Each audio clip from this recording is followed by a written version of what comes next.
자, 오늘은 광고를 받는 방법에 대해서 한번 얘기해 보려고 합니다. 유튜버가 돈을 버는 방법, 유튜버의 세일즈에 대한 얘기예요. 돈을 버는 방법이라고 하면은 너무 세속적이고 어쩌면 저속하게 들릴 수도 있어요. 유튜브를 재미로 하시는 분들도 계시겠지만 저처럼 전업으로 이렇게 하게 되면은 여기서 내가 수익을 낼 수 있냐 없냐의 문제는 생존과 직결이 되는 아주 중요한 문제거든요. 그래서 내가 수익을 낼 수 있는 스킬을 갈고 닦는 건 정말 중요합니다. 제가 크리에이터 분들과 이렇게 이야기를 나누면은 어떤 식으로 수익화를 하는지에 대해서는 항상 자세히 이야기를 나누는데, 최근 들어서 굉장히 큰 부분을 차지하고 있는 게 바로 광고와 협찬입니다. 브랜드들도 더욱 적극적으로 크리에이터 마케팅에 투자를 하고 있고, 그리고 크리에이터들도 점점 더 임팩트가 센 영상을, 좋은 영상을 잘 만들어가고 있어요. 윈윈을 하고 있다는 거죠. 하지만 이렇게 광고나 협찬을 잘 받고 싶으면은 브랜드들이 협업하고 싶은 채널을 만들어야 됩니다. 그리고 직접 발로 뛰면서 영업도 열심히 해야 되죠. 그래서 오늘은 제가 어떻게 하면은 브랜드들이 원하는 채널이 되는가, 브랜드들은 광고를 할 크리에이터를 고를 때 어떤 것들을 자세히 보나, 나는 브랜드들에게 어떤 식으로 접근을 해야 되나, 한번 제 경험을 토대로 말씀을 드려보면 좋을 것 같아요. 이게 유튜버가 아니더라도 사업을 하시는 분들이면은 굉장히 도움이 될 수 있는 내용 같아요. 광고주를 고객으로 바꿔서 보면은 똑같은 내용이거든요. 제가 올해 들어서 정말 엄청나게 많은 브랜드들, 그리고 광고 대행사들과 협업 관련해서 이메일도 주고받고 미팅도 굉장히 많이 다녔는데, 그 과정에서 브랜드들이 진짜로 정말로 원하는 것이 무엇인지 어느 정도 알 수가 있었습니다. 그러니까 저한테 하는 말을 제가 듣고 힌트를 얻은 것도 있고, 제가 직접 이렇게 물어봐서 알게 된 것들도 많아요. 여기서 우선 제일 중요한 거는 이거 같아요. 브랜드가 가장 먼저 보는 거는 예측 가능성입니다. 내가 얼마를 이렇게 투자했을 때 어떤 결과를 기대할 수 있나, 이걸 정확히 아는 거는 매우 힘들기 때문에 이거를 가늠하기 위해서 브랜드들은 정말 엄청나게 다양한 지표들을 봐요. 가장 기본적으로 보는 건 영향력, 그리고 효과입니다. 크리에이터에게 내가 협찬이나 광고를 요청하기 전에 이거는 무조건 봐요. 영향력은 얼마나 많은 사람들한테 도달할 수 있는 사람이냐, 그리고 그 사람들에게 어떻게 도달하느냐. 같은 조회수 10만이더라도 댓글, 저장, 공유 숫자에 따라서 이 크리에이터는 전혀 다르게 평가가 됩니다. 그래서 브랜드는 협업을 하기 전에 이 채널의 히스토리를 쭉 보면서 평균치도 살펴보고 최근 성과의 추이도 이렇게 쭉 살펴봅니다. 그리고 효과는 그 도달된 사람들 중에서 얼마나 많은 사람들이 전환, 그러니까 구매나 가입이나 시청같이 브랜드들이 원하는 지표에 좋은 결과가 있었냐에 대한 히스토리를 이렇게 쭉 보죠. 자, 그럼 이걸 위해서 브랜드들이 보는 이 지표들을 조금 더 자세히 한번 이야기를 해볼게요. 우선 영향력을 보는 지표는 중요한 게 기본적으로 조회수를 보는데, 이것 외에도 저장, 공유, 댓글의 숫자를 되게 중요하게 봅니다. 그러니까 저장이 많으면은 시청자들이 이 채널이 만드는 콘텐츠들을 되게 유용하다고 보고 있구나. 공유가 많은 채널은 이 채널이 바이럴 잠재력이 있구나. 댓글이 많으면은 이 채널의 시청자들이 이 채널의 크리에이터와 관계가 되게 돈독하구나, 유대 관계가 돈독하구나, 아니면 이 채널이 참여 유도를 잘하는구나, 이런 힌트들을 얻을 수가 있죠. 브랜드들은 이런 지표들을 보면서 이 크리에이터가 어떤 영향력을 갖고 있는지, 내가 투자를 하면은 어떤 효과를 내가 볼 수 있는지를 살펴봅니다. 이게 굉장히 객관적인 지표들이라서 크리에이터를 선정할 때 기본적으로 보게 됩니다. 그리고 효과를 보여줄 수 있는 지표는 굉장히 다양한 것들이 있는데, 광고주 측에서 확인이 가능한 지표는 이 채널의 업로드 전후로 변동이 되는 검색어의 검색 빈도수가 있을 것 같아요. 구매 바로 전에 하는 행동 중에서 가장 대표적인 행동이 검색이라서 아주 중요한 참고 자료가 됩니다. 그리고 크리에이터가 광고주 쪽으로 보내줄 수 있는 그런 자료도 있어요. 쿠팡 파트너스 전환율 같은 경우가 내가 성과를 정리를 해서 브랜드에게 보여주면은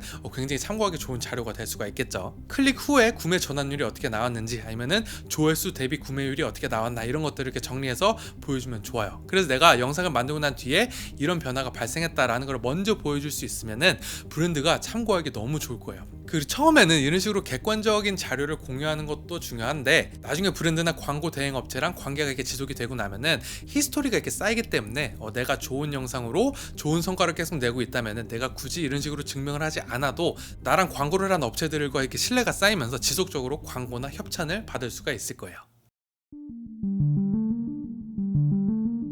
객관적인 데이터나 지표들도 굉장히 중요한데, 이런 지표들만큼 브랜드들이 중요하게 보는 요소가 있어요. 바로 크리에이터의 제품에 대한 관심과 이해도죠. 브랜드에서 가장 중요하게 보는 요소 중 하나예요. 크리에이터의 센스를 보는 거죠. 이 크리에이터가 어떤 제품에 대해서 이야기를 할 때 이 제품의 매력을 잘 캐치하나, 이 크리에이터가 이 브랜드에 대해서 이야기를 할 때 단편적인 부분만 보고 이야기를 하나, 아니면은 종합적으로 입체적으로 살펴보고 이야기를 할 수가 있나, 내가 맡겼을 때 어떤 결과를 내줄지 예상되는 퀄리티를 보는 거죠. 얘가 지금 신디사이저에 대해서 이야기를 하는데 지금 하고 있는 이야기가 이 악기를 멋지게 만드는가, 잠정적인 소비자들의 구매 의향에 영향을 줄 수 있는 이야기를 하고 있는지, 사람의 마음을 움직일 수 있는지를 보는 거죠. 또 이런 것도 봐요. 일반적인 소구점과는 다른 특이한 관점을 갖고 있나. 세상에 크리에이터는 너무나 많아요. 그렇기 때문에 그 중에서 선택을 받으려면 특별한 면이 반드시 있어야 됩니다. 브랜드들의 소구점들은 굉장히 상식적이고 마케팅 지향적이에요. 뻔하다는 거죠. 그런데 이게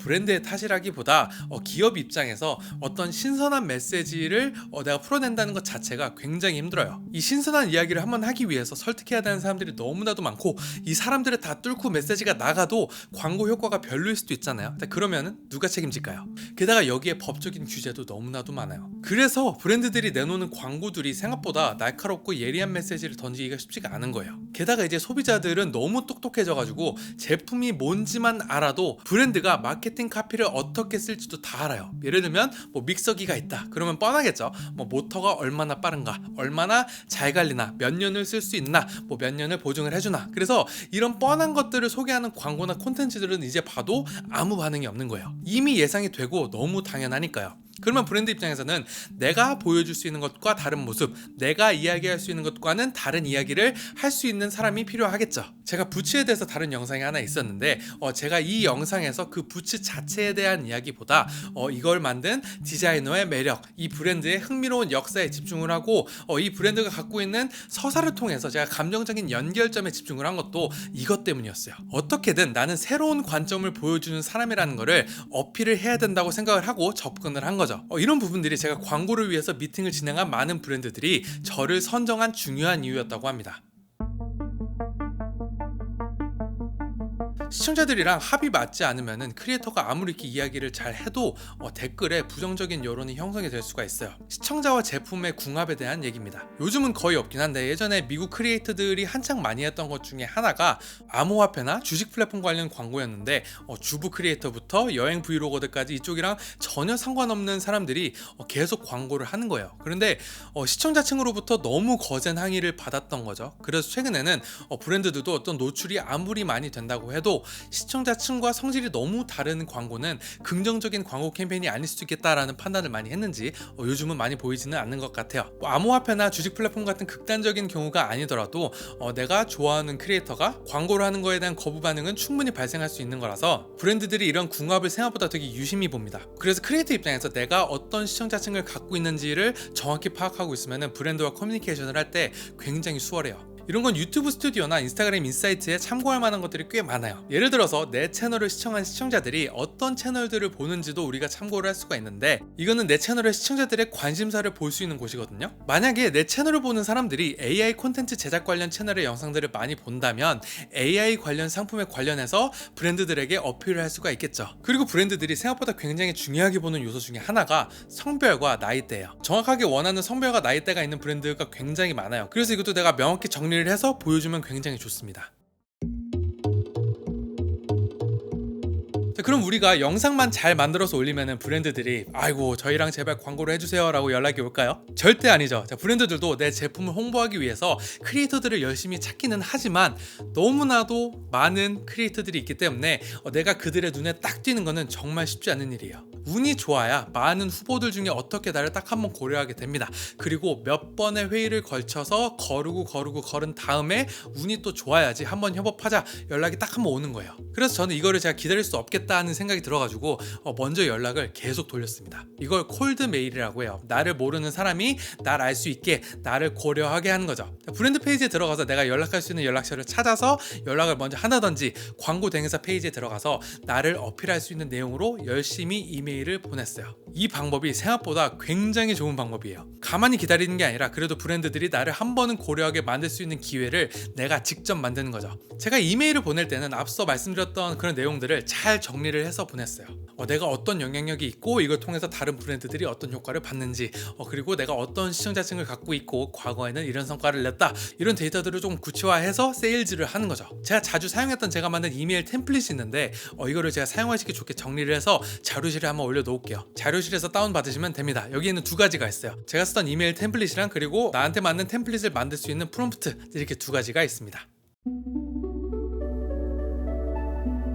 그럼 이제 이런 브랜드들이 어떤 것들을 원하고 우리가 이들과 협업을 하기 위해서 어떻게 다가갈 수 있는지까지 말씀을 드렸는데, 그러면 구체적으로 나는 어떤 행동을 해야 될까요? 특별함이 있어야 된다, 뭐 제품의 이해도가 높다는 걸 보여줄 수 있어야 된다, 이렇게 말은 쉬운데 실제로 어떻게 하면 좋을지 조금 고민이 되실 거예요. 이게 정답은 없어요. 그런데 제가 어떻게 했는지는 제가 말씀을 드릴 수 있을 것 같아요. 첫 번째로는 특별함은 그냥 타고 나서 바로 이렇게 짠 하고 보여주는 게 아니라 설계를 할 수 있는 영역이라는 결론을 내렸습니다. 내가 어떤 영상을 만들지 구체적으로 그 틀을 짜는 거죠. 저 같은 경우는 기능보다는 맥락, 사양보다는 역사, 그리고 스펙보다는 사람, 정보보다는 감정에 초점을 맞췄어요. 그러면 이런 형식의 내용에 귀 기울여 듣는 분들은 제 영상을 시청을 하게 될 거고, 그게 저의 시청자층이 되는 거죠. 제품의 감성에 관심을 갖는 분들이 저의 주요 시청자층이 되는 거예요. 그러면 브랜드들 중에서 이렇게 감성에 어필을 할 수 있는 크리에이터들을 원할 때 제 이름이 후보에 오를 수가 있는 거죠. 이건 저처럼 리뷰를 하는 채널이 아니더라도 적용이 가능해요. 뭐 예를 들어서 요리 채널을 한다 그러면은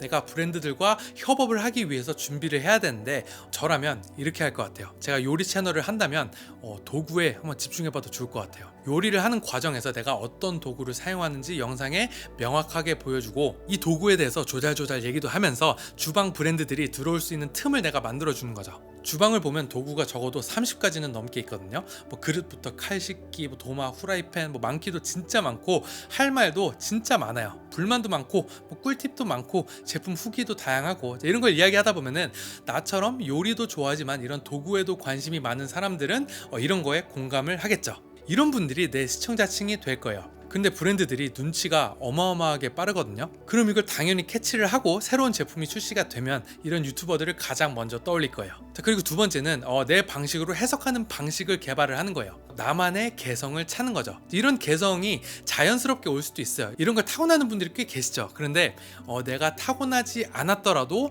내가 차별점을 주기 위해서 어느 정도 정해져 있는 질문들이 있으면은 정말 도움이 되는 것 같더라고요. 저는 이 질문들을 제품을 리뷰하기 시작하기 전에 무조건 리서치를 다 해놓고 이게 완벽히 되어야지 시작을 합니다. 제품의 역사적 배경, 이 제품의 특별한 이유, 그리고 여론, 그리고 각각에 대한 나의 감정과 느낌을 정리해보는 거예요. 그리고 마지막으로는 이게 나한테 특별한 이유, 이렇게 7가지는 무조건 생각을 다 해놓고 시작을 합니다. 이런 구체적인 사실이 모였을 때 저도 이 제품에 대해서 공유할 수 있는 명확한 감정이 생기고, 이게 어떻게 보면 나만의 개성이 되는 것 같더라고요. 개성이라는 게 유명한 연예인들처럼 뭔가 특출날 필요는 없다는 판단이 들었어요. 솔직한 내 감정과 기분도 내가 명확히 표현을 할 수 있으면은 이걸로도 충분히 매력 있는 개성이 될 수가 있는 거예요. 아까 말씀드린 요리 채널 컨셉도 이게 가능할 거예요. 내가 후라이팬에 대해서 이야기를 한다고 가정을 해볼게요. 그럼 내가 어떤 후라이팬을 써봤고 쓸 때 느낌이 어땠다, 좋은 경험, 안 좋은 경험, 이런 것들을 솔직히 이야기를 하고, 자 그래서 지금은 어떤 제품을 쓰고 있다, 그리고 이거는 쓸 때 느낌이 이렇다, 뭐 이런 것들을